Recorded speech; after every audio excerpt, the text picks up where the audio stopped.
अस्सलाम वालेकुम एवरीवन। ये एनालिसिस ऑफ फाइनेंशियल स्टेटमेंट्स का पहला जो टॉपिक हमने पढ़ा था, शायद कुछ स्टूडेंट्स ने के साथ क्लास में डिस्कस हुआ हो, लेकिन मुझे ये पता चला है कि ये किसी एक सेक्शन, आई डोंट नो कौन सा है वो, उनके साथ ये डिस्कस चीज़ें नहीं हुई हुई। तो I am recording this lecture from the very start. इस मिड टर्म से पहले तक, मिड टर्म तक का जो कोर्स है आपका, वो कॉमन साइंस एनालिसिस तक ही वैसे रहेगा, लेकिन हम कोशिश करेंगे कि कुछ और टॉपिक्स भी। I wanted to add technical analysis as well. तो रेशो एनालिसिस को हम शुरू करेंगे। मैं कोशिश करूँगी कि मिड के बाद ही अब शुरू करें, और उससे पहले अगर एक लेक्चर हो सका तो आई विल ट्राई कि मैं इसको टेक्निकल एनालिसिस पे अरेंज करूँ। तो बात ये है कि ये जो अभी आज का की जो रिकॉर्डिंग मैं कर रही हूँ is about the common size analysis. और कॉमन साइज एनालिसिस में मैंने आपको जैसे बताया था, बेसिकली ये परसेंटेज एनालिसिस होता है। आप इसमें परसेंटेजेस कैलकुलेट करते हैं। एक और भी टेक्निक और टूल है एनालिसिस का, फाइनेंशियल स्टेटमेंट की। उसमें आप रेशियो एनालिसिस कर रहे होते हैं, रेशियोज कैलकुलेट कर रहे होते हैं।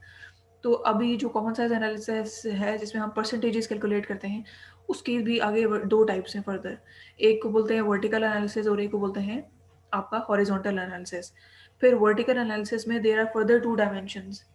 इनकम स्टेटमेंट है और उसके बाद बैलेंस शीट है। इसी तरह हॉरिजॉन्टल में further there are two dimensions, income statement है और साथ में बैलेंस शीट है।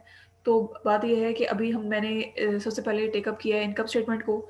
इसकी थोड़ी सी इंटरप्रिटेशन कि what I want from you, वो मैंने थोड़ी ड्राफ्ट की है, ताकि आपको आइडिया होगा कि व्हाट इज़ द रिक्वायरमेंट।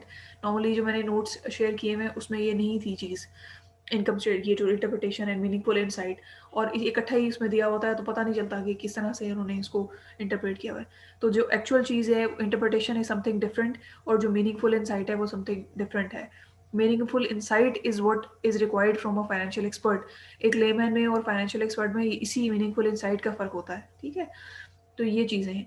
अच्छा, लेकिन इसमें एक चीज़, दो चीज़ें ये होती हैं कि जब तो आप मतलब इंडिपेंडेंटली कर रहे हैं ना financial statement analysis. For example जैसे मैं हूँ, मैंने इन्वेस्ट करना है अगर किसी स्टॉक में, और मैं इंडिपेंडेंटली अब मैं अगर एनालिसिस करती हूँ, तो मैं फंडामेंटल एनालिसिस में, अगर लेट्स सपोज अगर मैं कॉमन साइज़ एनालिसिस करती हूँ, तो मेरे पास यार रेशियो एनालिसिस भी इवन करती हूँ, तो मेरे पास तो एनुअल रिपोर्ट्स हैं, मेरे पास कंपनी की वेबसाइट गूगल करके, कंपनी की वेबसाइट पे जाके, वहाँ पे इन्वेस्टर इन्फॉर्मेशन है, वहाँ से ली जा सकती है। तो मेरे पास तो सोर्सेज़ है ना, और मैं वहाँ से इन्फॉर्मेशन को रीड आउट कर लेती हूँ कि what is the news about the company, क्या ये कंपनी ठीक भी है या नहीं है, या इसके प्रॉफिटेबल भी है या नहीं है। यानी कि बताने का मकसद ये है कि I have many avenues of getting the information and making उसको बैक करना विद माय एनालिसिस, और फिर मैं डिसाइड करती हूँ। लेकिन आप लोगों का सिनेरियो है, because you are studying this subject. इस सब्जेक्ट में आपको जितनी इन्फॉर्मेशन दी जाएगी, आप उसी की बेसिस पे डिसाइड करेंगे और डिसीजन मेकिंग आपने करनी है। लेकिन हमने प्रैक्टिस तो इन्हीं से इसी तरह करनी है। तो इसलिए इसके लिए एक तो चीज़ ये है कि जो भी क्वेश्चन मैं डिस्कस करूँगी, basically I am here to share with you, या आपको जो सिखानी है बेसिकली वो टेक्नीक सिखानी है। तो जहाँ से भी स्टेटमेंट आपको आ जाए, आपको कोई एनुअल रिपोर्ट में से लाइव जो स्टेटमेंट है वो दे दी जाए, या किसी भी किताब में से कोई स्टेटमेंट्स दे दी जाएँ करना, और आपको कहा जाए कि कॉमन साइंस एनालिसिस करना है, तो जितनी भी किताबें आपको एनालिसिस ऑफ फाइनेंशियल स्टेटमेंट्स की मिलेंगी, उसमें जितने भी सवाल हैं, वो बेसिकली डिफरेंट स्टेटमेंट्स ही हैं, डिफरेंट कॉम्बिनेशंस के साथ, डिफरेंट इंडस्ट्रीज़ की डिफरेंट आपको स्टेटमेंट्स ही दी हुई हैं, जिसमें से आप ये एनालिसिस करेंगे, ठीक है? तो इसमें परेशान नहीं होना कि we are not doing practice. ये सब्जेक्ट और इसकी जो नेचर है is different from the subject of financial management और कॉर्पोरेट फाइनेंस। तो ये तो बेसिक इसमें दो पिलर्स हैं, आपका रेशियो एनालिसिस और कॉमन साइज एनालिसिस। तो इस चीज़ में परेशान नहीं होना है सब्जेक्ट को लेके कि हम इसमें ज़्यादा उस तरह से प्रैक्टिस एक एक सवाल की नहीं करेंगे। तो पर्पज़ ये होगा कि आप टेक्निक्स इसकी सॉल्व करें, और जो बेसिक इसका स्पिरिट है ना, उसको अंडरस्टैंड करने की कोशिश करें, ठीक है? तो अब स्टार्ट करती हूँ। ये कॉमन साइज एनालिसिस में, जैसे मैंने बताया, there are further two types, vertical and horizontal. उसमें से एक मैंने वर्टिकल पे की, वर्टिकल में भी आगे further two dimensions, income statement and balance sheet. अभी के इस लेक्चर रिकॉर्डिंग में मैंने इनकम स्टेटमेंट्स को डिस्कस करना है, ठीक है। डिफरेंट पर्सपेक्टिव से आप इनको एनालिसिस आप कर सकते हैं। फॉर एग्जांपल जैसे अब देखो, मैं स्टार्ट करूंगी, सबसे पहले तो टेक्निक देखेंगे कि होता कैसे है वर्टिकल एनालिसिस इनकम स्टेटमेंट का। उसके बाद डिफरेंट डायमेंशन से, जिस तरह से, जिस पर्सपेक्टिव से आप चाहें आप कर सकते हैं। आप एक कंपनी का कि एक साल का एनालिसिस करें, एक कंपनी के 10 साल का कंपैरेटिव एनालिसिस करें, एक इंडस्ट्री की दो मुख्तलिफ कंपनीज का common size analysis, vertical analysis करें इनकम स्टेटमेंट का, 3 कंपनीज का करें, 10 कंपनीज का करें, सारी एक इंडस्ट्री में कंपनीज है उनका आपस में कंपैरेटिव एनालिसिस करें, सारी कंपनीज का एक एक साल का करें, या सारी कंपनीज का 10 साल का करें। फिर या इंडस्ट्री बेंचमार्क्स क्या हैं, उनके साथ कंपेयर करें अपनी कंपनी को या 2-3 कंपनीज को। ये जिस तरह भी आप चाहें ये हो सकता है, और जिस तरह से डिफरेंट रिक्वायरमेंट्स जो है वो दी जाएँ, उस हिसाब से इसको कंडक्ट किया जा सकता है। द बेसिक एंड जो अल्टीमेट चीज़ ये है कि वो इस टेक्नीक है कि आपको वो आनी चाहिए, और कैसे उससे मीनिंगफुल इन्फॉर्मेशन ड्रॉ करनी है, उसका आपको पता होना चाहिए, ठीक है?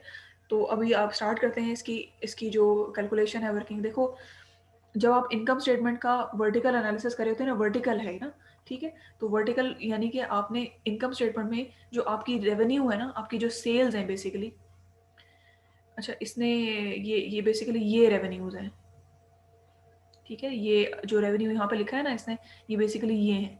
तो और इसके बाद कॉस्ट ऑफ गुड्स सोल्ड जो है वो ये है। ग्रॉस प्रॉफिट जो है वो ये है, अभी क्योंकि पता चल रहा है ना यहाँ से 1 लाख है, और ये 70 जो है बेसिकली ये है। ये इसने इसकी थोड़ी सेटिंग में प्रॉब्लम हो गई है, लेकिन ये ठीक है। जब आप इनकम स्टेटमेंट का एनालिसिस कर रहे होते हैं तो आप सेल्स को 100% लेते हैं। फॉर एग्जांपल जैसे ये अगर सेल्स हैं 1 लाख, तो ये 100% है। उसके बाद जो कॉस्ट ऑफ गुड्स सोल्ड है अगर वो 70,000 है, ये थोड़ी इसकी तरतीब खराब है, लेकिन ये ठीक इसने किया हुआ है। 70,000 डिवाइडेड बाय 100,000 या 1 लाख, तो आपके पास आता है 70%।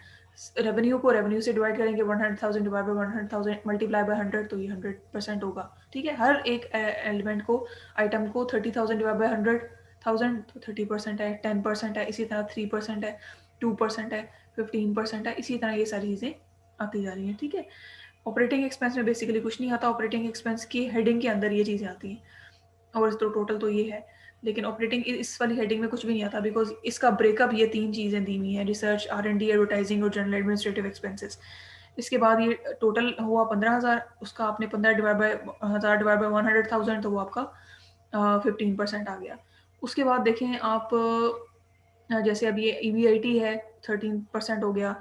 इनकम टैक्स एक्सपेंस है 3000 डिवाइड बाय 100,000, 3% हो गया। तो ये इस तरह से आपने हर इस आइटम को आपने 100,000 पे डिवाइड करना है, यानी कि सेल्स पे डिवाइड करना है, तो वो आपका इस तरह से ब्रेकअप परसेंटेज बन जाएगा। ये आपका हो गया वर्टिकल एनालिसिस इनकम स्टेटमेंट का, ठीक है? अब जो की बातें हैं इसमें, ये स्टेट एनालिसिस करना तो कोई मुश्किल चीज़ नहीं है। द मेन थिंग, कैलकुलेशन करना कोई मुश्किल चीज़ नहीं है। The main thing is about the inside, meaningful inside. अब यहाँ इस सवाल के जो सॉल्यूशन है, उसमें I let you know about the interpretation, कि इंटरप्रिटेशन कैसे करनी है, और फिर मैं इसके बारे में बताती हूँ। अगर तो यहाँ से कुछ इस काम की चीज़ लगी तो हम इसकी मीनिंगफुल इनसाइट बताती हूँ। अदरवाइज अगले जो क्वेश्चन है ना, उसमें मैं शेयर करती हूँ कि how you will derive the meaningful insight. उसमें भी देख लेते हैं, अगले में भी देख लेंगे। अच्छा देखें, जब आप इंटरप्रिटेशन कर रहे होते हैं तो you are just presenting the figures. For example जैसे देखो, by looking at this income statement we can see कि 2017 में जो ये कंपनी ने इन्वेस्ट की अमाउंट R&D में कितने परसेंट की, देखो यहाँ 10% लिखा है। सिर्फ परसेंटेजेस को आप डिस्क्राइब करें कि R&D में उसने 10% लगाया, एडवर्टाइजिंग में 3% लगा दिया, जनरल एंड एडमिनिस्ट्रेटिव एक्सपेंसेस में 2% लगा दिया। फिर यहाँ से ऑपरेटिंग इनकम तो होती ही है, वो जनरलाइज सी बात है। इंटरेस्ट एक्सपेंस जो शेयर होल्डर्स को उसने किया होगा, उनको इंटरेस्ट पे किया होगा, 2% है। टैक्स एक्सपेंस जो उसने पे किया वो 3% है। This is interpretation is basically the just explanation of these percentages के 70% ऑफ द रेवेन्यू, 30% ऑफ, यानी कि आप इन सारी परसेंटेजेस को जमा करें तो ये 100% बन जाएगा। यानी कि टोटल आपकी सेल्स का जो इतना भी रेवेन्यू है, उसमें से 70% आपने कॉस्ट के लिए निकाल दिया, जो है उसमें इसके अलावा 10% जो है वो आपने R&D के लिए निकाल दिया, 3% जो है एडवर्टाइजिंग के लिए निकाल दिया, 2% जो है जनरल एडमिनिस्ट्रेटिव एक्सपेंसेस के लिए निकाल दिया, 15% जो है वो आपने ऑपरेटिंग इनकम के तौर पर रख लिया, इंटरेस्ट एक्सपेंस आपने 2% पे कर दिया, उसके बाद टैक्स आपने 3% पे कर दिया। तो interpretation basically just description of these percentages, इस तरह से आप इसको डिस्क्राइब कर देते हैं। लेकिन जो इंटरप्रिटेशन होती है ना, इंटरप्रिटेशन वो मीनिंगफुल इनसाइट, सॉरी, जो मीनिंगफुल इनसाइट होती है ना, दैट इज समथिंग डिफरेंट। वो अब इसमें नहीं हो सकती, उसकी वजह ये है बिकॉज ये 1 साल का है ना, तो हमें कुछ पता नहीं है। अगर हम कंपैरेटिव एनालिसिस, अगर यहाँ पे 2 साल का या 3 साल का जैसे अगले वाले सवाल में आएगा, तो उससे फिर हमें आइडिया हो जाता है और हम एक मीनिंगफुल जजमेंट दे सकते हैं अपनी, ठीक है? क्योंकि जब तक हमारे पास नोट्स, फुट नोट्स, जो डायरेक्टर की रिपोर्ट, एनुअल रिपोर्ट नहीं आएगी, तो हमें नहीं पता कि एक्चुअल में सिनेरियो क्या है। तो हम जजमेंट दे सकते हैं, हम प्रिडिक्ट कर रहे हैं एग्जैक्टली, और एक्चुअल सिचुएशन तो तभी आप बता सकते हैं ना जब आपको एनुअल रिपोर्ट दी जाए। अब जैसे देखो, ये जो है एबीसी कंपनी है, इसका 3 साल का डेटा है, 2007, 8 और 19 का। तो जैसे मैंने बताया था कि सेल को आप बेस ईयर लेते हैं, हर आइटम को 56,420, ये हर आइटम को सेल्स पे डिवाइड करते हैं, मल्टीप्लाई बाय 100 कर देते हैं, ठीक है? अब यहाँ पर भी सारी चीज़ यही हुई। अब जैसे देखो, ये सेल्स है, ये हर हर आइटम को जो है सेल से डिवाइड किए। इसको भी सेल से डिवाइड किया, अब इसका फॉर एग्जांपल 38% बना, इसका 62% है, इसी तरह आपने परसेंटेज निकाल लेनी है, ठीक है। और सेम इज द केस, जिस तरह ऊपर इंटरप्रिटेशन की हर साल की हर आइटम वाइज उसी तरह हमने इंटरप्रिटेशन कर देनी है कि कंपनी के जो सेलिंग एक्सपेंस थे वो 11% of the total sale revenue था, ये जो है general expenses 15% of the total revenue था। ये just in description of the ratios के जो आंसर आपके आए हैं उनकी डिस्क्रिप्शन है। जो मीनिंगफुल इनसाइट है वो ये है। अब देखो, सबसे पहले देख लेते हैं सेल्स को। अगर हम देखें तो सेल्स में देखो, पहले साल में 56 है, दूसरे साल में 60 है, तीसरे साल में 65 है। सेल्स तो सॉरी ये कॉस्ट है, सॉरी सॉरी ये कॉस्ट है। सेल्स यहाँ से देख लेते हैं क्योंकि वो तो हमने 100% कंसीडर की थी। यहाँ देखें सेल्स बढ़ रही हैं, ठीक है, सेल्स बढ़ रही हैं लेकिन कॉस्ट भी बढ़ रही है साथ साथ, ठीक है, पहली चीज़ तो ये। उसके बाद ग्रॉस प्रॉफिट को देखें, यहाँ से पता चलता है, देखें 62% है, 64 65, तो ये कॉस्ट बढ़ रही है आपकी, इसका मतलब that is a trigger area, red flag area है ना ये। अच्छा, ग्रॉस प्रॉफिट बढ़ रहा है, उसकी वजह क्या हो सकती है? उसकी वजह ये हो सकती है कि सेल्स बढ़ रही है, इसलिए ग्रॉस प्रॉफिट बढ़ रहा है। अच्छा, उसके बाद देखिए सेलिंग एक्सपेंसेस वो भी बढ़ रहे हैं आपके। उसके बाद जनरल एक्सपेंसेस हैं तो वो भी बढ़ रहे हैं आपके। फिर जो आपके टोटल ये ऑपरेटिंग एक्सपेंसेस हैं ये भी बढ़ रहे हैं। ये तो उन्हीं वजह से, इन्हीं दो की वजह से बढ़े होते हैं ना। उसके बाद ईबीआईटी आपकी कम होगी, किस वजह से? May be because of these expenses जो कि बढ़े हैं। अच्छा, उसके बाद देखें ये 38 है बेसिकली। अच्छा, उसके बाद ये जो टैक्सेस हैं ये देखें, ये ज़रा देखने वाली बात है कि ये डिक्रीज़ हो रहे हैं, ठीक है। ये एक रेड फ्लैग एरिया मैंने हाईलाइट कर लिया।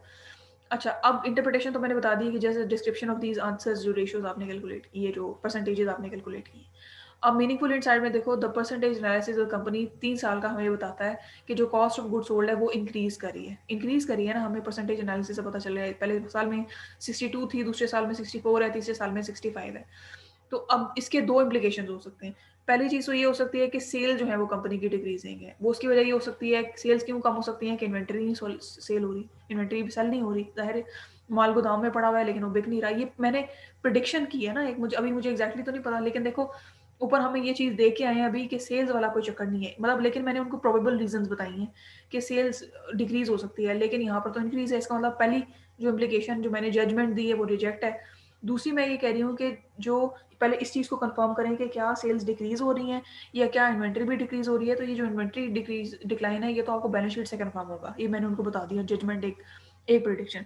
फिर मैंने कहा इसकी दूसरी वजह ये हो सकती है कि हो सकता है कि कॉस्ट ऑफ प्रोडक्शन जो है वो इंक्रीज हो रही हो। तो कॉस्ट ऑफ प्रोडक्शन अगर इंक्रीज हो रही है तो इसलिए ऑब्वियसली कॉस्ट फिर बढ़ रही है। अब कॉस्ट ऑफ प्रोडक्शन किस तरह इंक्रीज हो रही है, उसमें आपको ये देखना पड़ेगा कि क्या लेबर की कॉस्ट बढ़ रही है या आपकी मटेरियल की कॉस्ट बढ़ रही है। अगर तो कंपनी है मैन्युफैक्चरिंग तो फिर मटेरियल की कॉस्ट बढ़ी होगी, अगर है कंपनी सर्विस इंडस्ट्री तो फिर उसके हिसाब से देखना पड़ेगा। तो ये देखने की ज़रूरत है कि किस किस्म के एक्सपेंसेस बढ़ रहे हैं। तो ये मैंने यहाँ पे उनको कहा कि इसको भी फाइंड आउट करने की ज़रूरत है। और ये देखने के लिए कि कॉस्ट ऑफ प्रोडक्शन क्यों बढ़ी है, आपको ये भी देखना पड़ेगा कि इंडस्ट्री कौन सी है कि जिसमें ये कंपनी ऑपरेट कर रही है, ठीक है। फिर देखो नेक्स्ट में मैंने मुझे था कि सेलिंग एक्सपेंसेस, वो तो आपको पता है कि अगर सेल्स बढ़ी है, सेल्स की वजह से एक्सपेंसेस बढ़े होते हैं। जनरल एक्सपेंसेस को मैंने थोड़ा सा ये एक हिंट दिया यहाँ पर कि जनरल एक्सपेंसेस को भी स्टडी करने की जरूरत है, बिकॉज इनका कोई ब्रेकअप नहीं दिया गया। देखो, there is no specification regarding the general expenses, so it is difficult to describe until material information is provided by the company to, मतलब इस पर आप तब तक कमेंट नहीं कर सकते जब तक आपको ब्रेकअप ना दिया जाए, ठीक है। इसको भी एक्सप्लोर करने की जरूरत है। फाइनली मैंने आपको यहाँ बताया था कि ये this is a red flag area. दो रेड फ्लैग एरिया थे, एक ये था और एक कॉस्ट ऑफ गुड सोल्ड थी। तो जो टैक्सेस है वो रेड फ्लैग एरिया कैसे है, क्योंकि देखो ये कैसे ही डिक्रीज हो गए। टैक्स एक्सपेंसेस क्या सेम नहीं रहते? क्या वजह थी जो ये टैक्स एक्सपेंसेस डिक्रीज हुए? ये तो बढ़ जाने चाहिए, कि सेल बढ़ी है तो टैक्स तो बढ़ जाना चाहिए। तो इसको भी जो है वो इसकी एक्सप्लेनेशन होनी चाहिए कि क्या रीजंस हैं कि जो डिक्रीज हो रहा है टैक्स एक्सपेंस में, ठीक है। तो this is the meaningful insight. ये आप तब करते हैं जब आपने डिफरेंट क्वेश्चंस को सॉल्व किया हो और आपने उनको स्टडी किया हो स्टेटमेंट्स को, then you get an idea कि what can be the probable reasons, ठीक है। तो this is what is required from you. और ये जब मैं बैलेंस शीट का एनालिसिस करूंगी तो तब भी मैं आपके साथ ये चीज़ें डिस्कस करूंगी, और फिर हॉरिजॉन्टल में भी इंटरप्रिटेशन मीनिंगफुल इनसाइट पे एम्फोसिस होगा। और दूसरी चीज़ ये है कि जब आप कंपैरेटिव एनालिसिस, फॉर एग्जांपल जैसे अब यही कंपनी है ना, इसका मैंने इनकम स्टेटमेंट का एनालिसिस किया तो मुझे ये बातें पता चली हैं। हो सकता है कुछ बातें मेरी अफर्म हो और कुछ बातें मेरी रिजेक्ट हो जाएं, when I might study the balance sheet of the same company for 3 years, ठीक है। तो जितनी आपके पास ज़्यादा इन्फॉर्मेशन होती है ना, उतना ही आप बेहतर डिसीजन मेकिंग कर सकते हैं। अब अगर मेरे पास इसके साथ बैलेंस शीट होती तो मैं और फर्म प्रोडिक्शन, अभी तो मैंने ये प्रोबेबिलिटी बताई है ना, जो ये मैंने पहली 2 लाइनों में बात की कि हो सकता है इसकी इन्वेंट्री जो है वो सेल नहीं हो रही हो, सेल्स क्या देखना चाहिए। लेकिन चलो सेल्स की बात तो इधर से ही कन्फर्म होगी। लेकिन लेट्स सपोज़ अगर यहाँ पे सेल्स वाक़ई डिक्रीज़ हो रही होती और मुझे इन्वेंट्री को एक्सप्लोर करना होता, तो मेरे पास तो बैलेंस शीट ही नहीं है। तो अगर मेरे पास बैलेंस शीट होती तो मैं उसको अच्छे से मज़ीद अपनी फ़र्म प्रेडिक्शन देती ना, कि हाँ, यही वजह है, क्योंकि इससे इस बात से ये पॉइंट इन्वेंट्री की इससे बात ज़ाहिर हो रही है। तो ये सिनेरियो है। फिर अगर मेरे पास एनुअल रिपोर्ट होती तो मैं इस बात को उनके नोट्स में जाके भी कन्फर्म कर देती, बिकॉज़ इन्वेंट्री का ब्रेकअप फुट नोट्स में दिया होता है, हर आइटम का ब्रेकअप फुट नोट्स में दिया होता है। कॉस्ट ऑफ गुड्स सोल्ड भी आपकी बनी हुई होती है।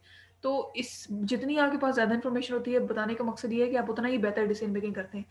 लेकिन आपको फिर भी आपके में इतनी स्किल होनी, बेसिक स्किल लाज़मी होनी चाहिए कि आपको देखते ही अंदाज़ा हो जाए कि this is a red flag area, ये जो है ये this is a red flag area, इसको एक्सप्लोर करने की ज़रूरत है, या ये this is a red flag area, इसको एक्सप्लोर करने की ज़रूरत है। So this was all about the income statement का वर्टिकल एनालिसिस। आई होप कि मेरी चीज़ ये जो मैंने बातें की समझ में आई होंगी। तो अगर कोई इश्यू हो इसमें या कोई चीज़ समझ में ना आई हो तो आप मुझे बताएँ, ताकि फिर हम इसको देखें कि किस तरह से इसको लेके चलना है। मैं इतने दिनों से इसी सोच सोच में हूँ कि मैं किस तरह से इसको एग्ज़ीक्यूट करूँ कि आपको समझ में भी आ जाए और ये मैं अपना मैसेज इफ़ेक्टिवली कम्युनिकेट कर पाऊँ। तो आई होप कि मैं इस तरीके से कोई बेहतरी लगी होगी। तो मैंने सोचा कि एक क्वेश्चन को बाकायदा सॉल्व करके आपको दिखाया जाए कि किस तरह से इसको करना है। इसमें बाकी अगर आप देखें इस तरह से थियोरेटिकली, तो एज़ सच और कोई वो नहीं है इसमें प्रॉब्लम। सिर्फ़ ये टेक्नीक आपने समझनी है और आपने ये देखना है कि किस तरह से आपने इंटरप्रिटेशन क्या होती है, मीनिंगफुल इनसाइट से मेरा क्या मतलब है और आपने कैसे करनी है। लेट्स सपोज़ अगर आपके सामने आ जाए, आपको अगर ये फाइनल दे दिया जाए तो आप कैसे इंटरप्रिटेशन करेंगे, या आपको ये डिफरेंट ज़्यादा डेटा दे दिया जाए तो how you will make analysis और how you will interpret make the meaningful insight, ठीक है? तो ये बेसिक सी बात है। अब जहाँ तक हम देख लेते हैं, देखो ये कॉमन साइज़ एनालिसिस मैंने बताया कि परसेंटेज एनालिसिस है। फिर वो वर्टिकल हो या हॉरिजॉन्टल हो, तरीकाकार थोड़ा-सा डिफरेंट है, लेकिन है ये परसेंटेज एनालिसिस। आप परसेंटेजेस कैलकुलेट करते हैं, ठीक है? परसेंटेज एनालिसिस करने से का फ़ायदा ये होता है, देखो हर मेथड के कुछ प्रोस एंड कॉन्स हैं। जिस तरह इसके कुछ फ़ायदे और नुकसान हैं, इसी तरह रेशियो एनालिसिस के भी कुछ प्रोस एंड कॉन्स हैं। तो हम मिला के जितने ज़्यादा मैक्सिमम टूल्स का इस्तेमाल करते हैं, ताकि अगर कोई कमी-बेशी एक एक टूल से हो रही है तो दूसरे वाले टूल से वो कवर अप हो जाती है। तो यहाँ जो कॉमन साइज़ एनालिसिस की बात है, उसके अपने फ़ायदे हैं। जैसे फॉर एग्ज़ाम्पल जो ड्रास्टिक चेंजेज़ हैं, जैसे देखो टेक्स्ट में हमने चीज़ देखी, वो हमें फ़ौरन से पता चल गई, नज़र आ गई कंपैरेटिवली जब हमने देखा। इसी तरह जब आप ये तब पता चलती है जब आप 1 से ज़्यादा साल का एनालिसिस करते हैं। फिर वो आपस कंपनी के आपस में कुछ सालों का कर लें, या आप क्रॉस कंपनी भी कंपैरिज़न कर लें, ठीक है? तो ये बात है इसमें। तो इससे ये नहीं फ़र्क पड़ता कि अगर कंपनी फॉर एग्ज़ाम्पल एमसीबी को और जेएस बैंक को अगर आप परसेंटेज वाइज़ कंपेयर करें, तो यू कैन डू इट। इससे उनके साइज़ का असर इन पे नहीं पड़ता, इसकी स्टेट परसेंटेज एनालिसिस पे, क्योंकि आपस में तो नहीं करना होता ना, हर एक की कंपनी की अपनी-अपनी सेल से ही करना होता है। तो वो ठीक से कंपैरेटिव हो जाता है, कंपैरिज़न एनालिसिस हो जाता है।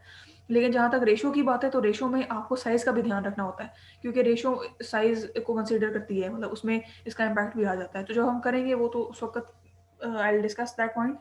लेकिन इसके अपने फ़ायदे हैं, उसके अपने प्रॉज़ हैं, इसके अपने कॉन्स हैं और उसके अपने कॉन्स हैं। तो ये बेसिक सी इसमें बात है, जो चीज़ें मैंने डिस्कस करनी थी। अगर कोई इसमें प्रॉब्लम हो या कोई चीज़ समझ में ना आई हो तो डू लेट मी नो, ठीक है? Thank you.